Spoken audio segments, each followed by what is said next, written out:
trop facile, c'est littéralement trop facile. Aucun intérêt les matchs de Ligue 1 cette saison, même avec une équipe sans Neymar, sans Messi, sans Mbappé, sans Verratti, sans Icardi, sans Sergio Ramos, même avec des joueurs très très jeunes qui ont la vingtaine, qui sortent d'une saison en Ligue 1 comme Barcola avec Lyon, comme Désiré Doué avec Rennes, un Ousmane Dembélé qui n'a jamais été autant buteur qu'il l'a été, et ben même avec une équipe comme ça, où tout le monde disait c'est l'année à Marseille, un match par semaine, pas de Coupe d'Europe, ils vont être champions de France. 19 points d'avance pour le Paris Saint-Germain ce soir, après la victoire du PSG 3-1 au Parc des Princes. Le Paris Saint-Germain officiellement champion de France, on va pas se mentir, 19 points d'avance, c'est irrattrapable.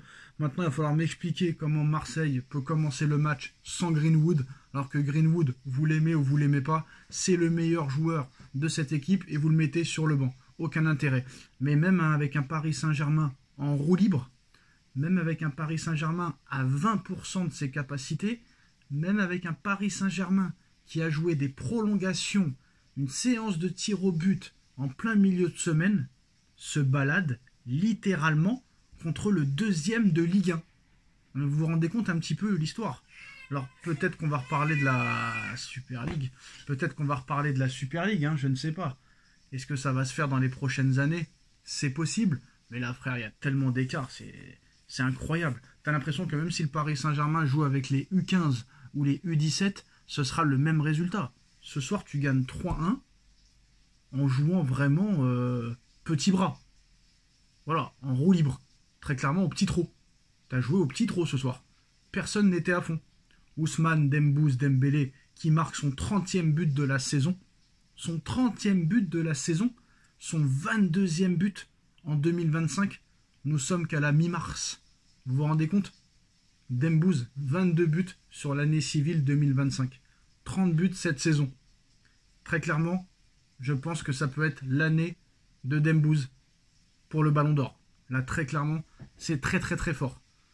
Là, en plus, on pense que Rafinha a perdu des points ce soir, mais on en reparlera plus tard. Là, franchement, le PSG qui compte 19 points d'avance sur Marseille, c'est littéralement incroyable. Franchement incroyable. Bon, je m'attendais quand même à un Paris Saint-Germain un peu meilleur, parce que Enrique a dit en conférence de presse qu'on allait voir un PSG à haut niveau, mais voilà. Très clairement, il n'y avait pas besoin ce soir de se donner à 1000% pour battre cette équipe de Marseille qui est très faible. Et là, je pense que Marseille, je crois qu'ils restent sur 3 défaites lors de leurs 5 derniers matchs. 3 défaites sur 5 matchs. Ils ont de la chance que Nice et que Lille n'ont pas gagné, parce que là, on voit Strasbourg revenir, on voit Lyon revenir, on voit Monaco revenir, et c'est pas sûr que Marseille joue en Ligue des Champions l'année prochaine. Et je vais pas vous mentir, hein, que Marseille joue en Ligue des Champions l'année prochaine, mais pourquoi faire? Pour y faire quoi? Ils seront dans le chapeau 4, ils vont rencontrer que du lourd, et ça m'étonnerait que Marseille l'année prochaine fasse comme Lille cette saison. Lille qui a battu quand même le Real Madrid et l'Atlético Madrid, et qui perd contre Nantes à 10 contre 11. Va comprendre. Mais voilà, moi ce qui m'intéresse surtout, c'est surtout la dynamique très positive du Paris Saint-Germain depuis plus de 3 mois maintenant. Là, il y a la trêve internationale qui va faire du bien. Toujours pas de blessés, ça c'est une chose primordiale, c'est très important avant ce match contre Aston Villa. Un Paris Saint-Germain invaincu en Ligue 1, alors que même l'époque des Zlatan, Cavani, Di Maria n'avait pas réussi, Neymar, Mbappé, Messi n'avaient pas réussi, aucune équipe du Paris Saint-Germain n'avait réussi à être invaincue à ce stade de la saison. Et là c'est incroyable, on revoit les buts, hein. L'ouverture du score d'Ousmane Dembélé, un but plein de sang-froid, un but de numéro 9. Le deuxième but, une passe de Kvaratskhelia pour Nuno Mendes. Alors le gardien, je ne sais pas ce qu'il a fait sur cette action, le gardien marseillais. Tu te demandes si c'est pas plus un but contre son camp. Donnarumma qui recommence, hein, malheureusement. C'est la sortie sur le but marseillais, complètement ratée de Donnarumma. Donc maintenant, voilà, c'est bien, hein. Donnarumma a fait un match exceptionnel contre Liverpool, mais il ne faut pas que ce soit une sinécure, hein.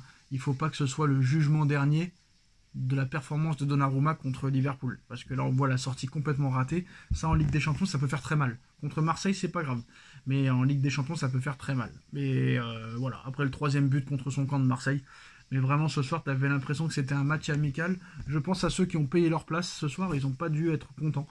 même s'ils ont vu 4 buts quand même, mais voilà, il y a trop d'écart, il n'y a plus de classico, le classico n'existe plus.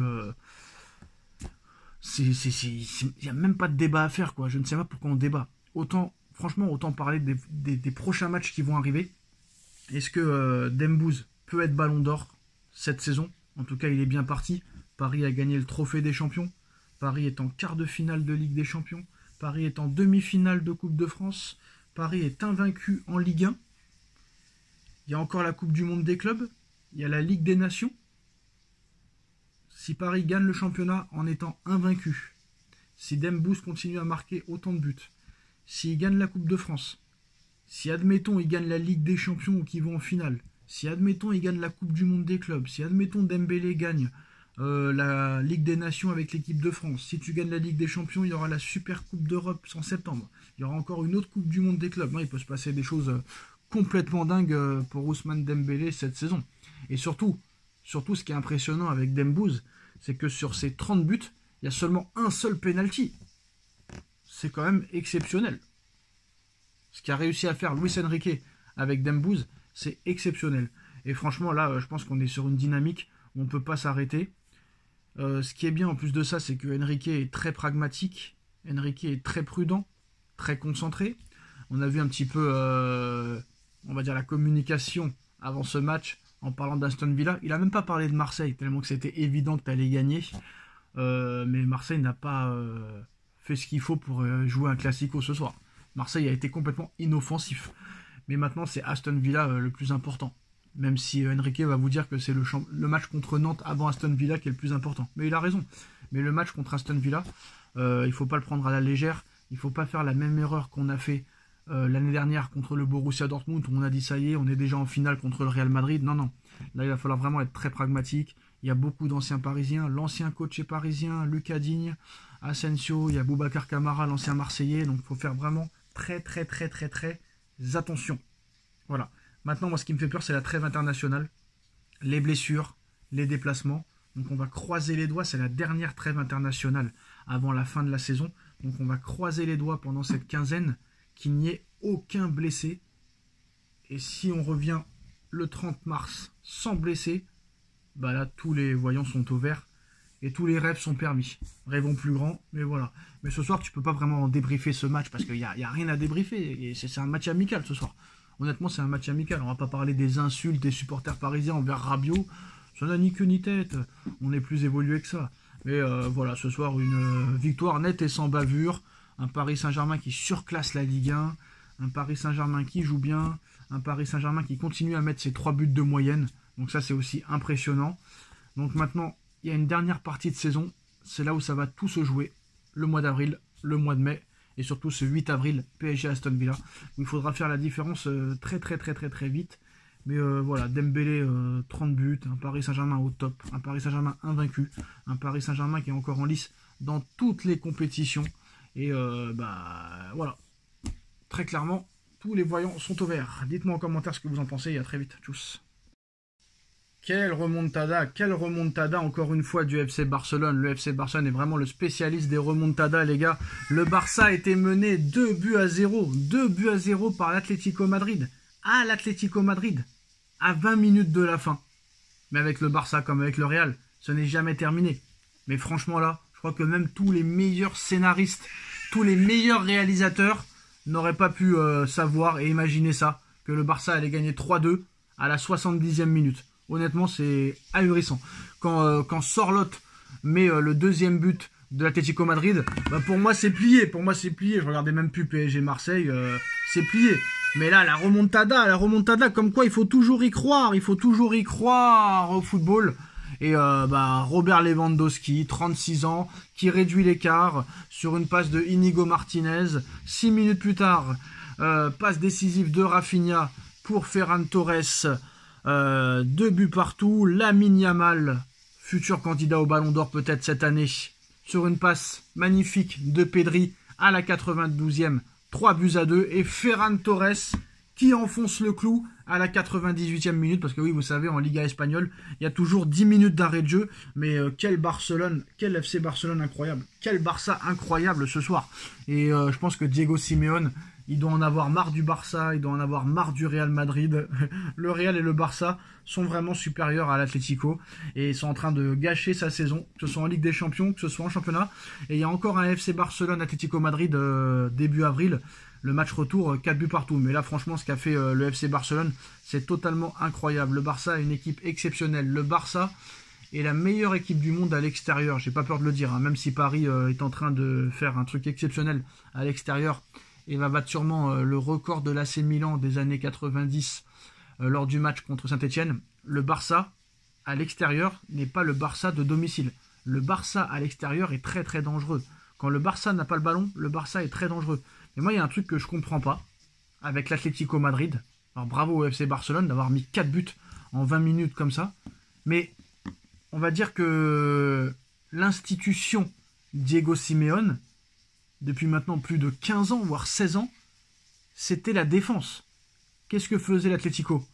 L'Atlético, quand il marquait un but à l'époque, il mettait le mur, il mettait le camion, il mettait le bus, le train, l'avion. C'était la muraille de Chine. Mais maintenant, c'est la porte ouverte à toutes les fenêtres. Oh, ils ont pris 8 buts en 2 matchs contre l'Atlético Madrid, contre le Barça, l'Atlético. En moins de 3 semaines, ils ont pris 8 buts en 2 matchs. Comment tu peux mener 2-0 et te faire revenir comme ça 4-2? Il va falloir que Simeone nous explique quand même.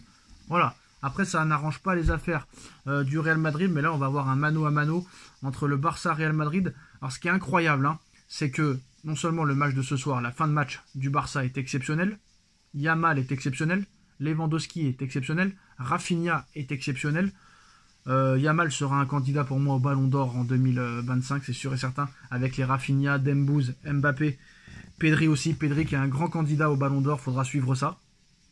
Mais là, ce qui est incroyable, c'est que toute la fin de saison peut se jouer entre le Barça et le Real. Barça-Real, 60 points chacun en Liga espagnole. On va sûrement se retrouver avec un Barça-Real Madrid en finale de Coupe d'Espagne.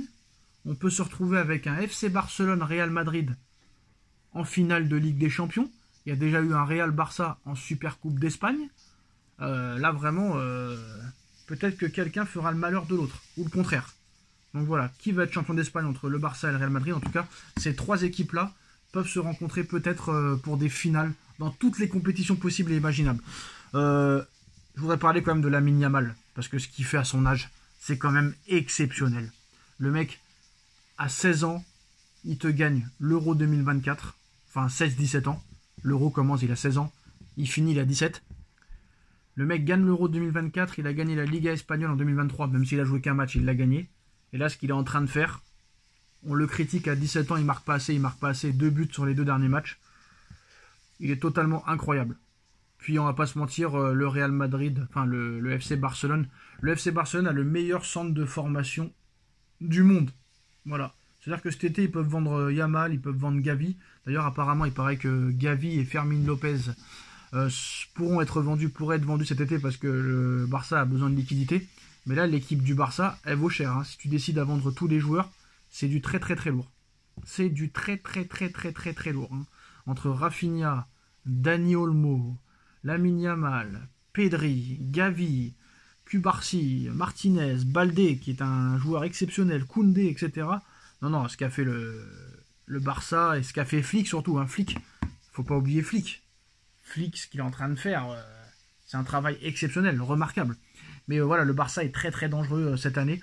Pour le moment, à l'heure où on parle, nous sommes le 16 mars. Je vois que le Barça qui peut parler yeux dans les yeux avec le Real Madrid. Le Barça a mis 9 buts en 2 matchs au Real Madrid. Là, il risque d'y avoir plusieurs Barça-Real. Pour l'instant, je pense que vraiment le Real et le Barça sont les favoris pour la victoire finale en Ligue des Champions. Paris est seulement outsider pour le moment. Certes, Paris sera favori contre Aston Villa, mais vraiment les très grands favoris là, c'est le Barça et le Real Madrid. Le Barça par son jeu exceptionnel qu'il procure, son attaque exceptionnelle. Alors c'est vrai qu'il y a quelque chose à faire en défense, mais peut-être que le Real Madrid cette année ne pourra rien faire contre le Barça. Voilà. C'est peut-être la seule équipe où l'arbitrage et la chance pour le Real Madrid ne pourront pas être en leur faveur. Très clairement. Le Barça est exceptionnel cette saison. Je crois que le Barça en est à plus de 130 buts marqués. Et quand tu sais qu'il reste encore 2 mois pleins de compétition, ça peut finir à 150, 160, hein, cette histoire. Mais voilà. Et puis, quelle émotion ce soir, hein, quelle émotion. Parce qu'ils n'ont pas fait une remontada contre Levante ou Retafe ou Celta Vigo. Ils ont fait une remontada face à un candidat au titre de champion d'Espagne, l'Atlético Madrid. En plus de ça, qui est réputé pour défendre très bien. Ils étaient menés 2-0 à 20 minutes de la fin et ils arrivent à gagner 4-2. Pas 3-2, 4-2. Et tous les joueurs offensifs sont décisifs. C'est ça qui est aussi impressionnant, que ce soit Ferran Torres, Lamine Yamal, Ferran Torres en plus de ça doublé, hein, lui qui a été souvent très critiqué avec Xavi et avec les autres coachs. Ce qu'a fait Flick cette année avec Ferran Torres, mais il l'a métamorphosé, comme Luis Enrique avec Dembouz. Et voilà, Pedri exceptionnel, Rafinha exceptionnel, Ferran Torres exceptionnel, Yamal exceptionnel, Olmo exceptionnel, Lewandowski exceptionnel.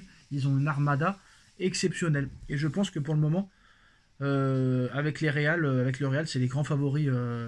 On part tout droit vers une finale FC Barcelone-Real Madrid cette saison en Ligue des Champions. Hein. On va pas se mentir, on va essayer d'y croire pour Paris et pour les autres, mais le Barça est l'équipe peut-être qui procure le meilleur jeu avec le PSG, mais le Real a toujours ce facteur chance qui est avec eux, surtout en Ligue des Champions. Donc on verra, mais super remontada du FC Barcelone ce soir. Dites-nous en commentaire ce que vous en pensez, et à très vite pour une nouvelle vidéo. Tchuss.